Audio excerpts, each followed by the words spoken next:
कोरोची सरपंचपदी सर्जेराव माने तर उपसरपंचपदी सौ धनश्री कोंडेकर। कोरोची ग्रामपंचायतीच्या सरपंचपदी सर्जेराव माने तर उपसरपंचपदी सौ धनश्री कोंडेकर यांची निवड करण्यात आली। निवडीनंतर समर्थकांनी गुलालाची उधळण करून जल्लोष व्यक्त केला। कोरोची ग्रामपंचायत कार्यालयात सरपंच उपसरपंच निवडीसाठी मतदान घेण्यात आले। एकूण 17 सदस्य आहेत। निवडीवेळी ताराराणी आघाडीकडे 9 सदस्य तर भाजपाकडे 6 सदस्य उपस्थित होते। निवडीचे मतदान गुप्त मतदान पद्धतीने मते आजमावण्यात आली।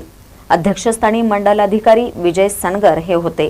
सरपंच पदासाठी ताराराणी आघाडीकडून सर्जेराव माने आणि भाजपाकडून सुधीर सुतार यांनी अर्ज भरला।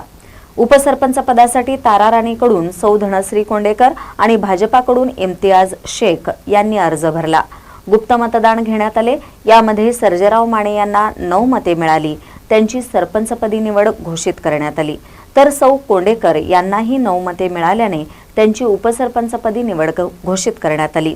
निवडीनंतर ताराराणी आघाडीकडून फटाक्यांची आतिषबाजी आणि गुलालाची उधळण करत जल्लोष साजरा करण्यात आला। महानकारी न्यूजसाठी कोरोचीहून विकास लवाटे।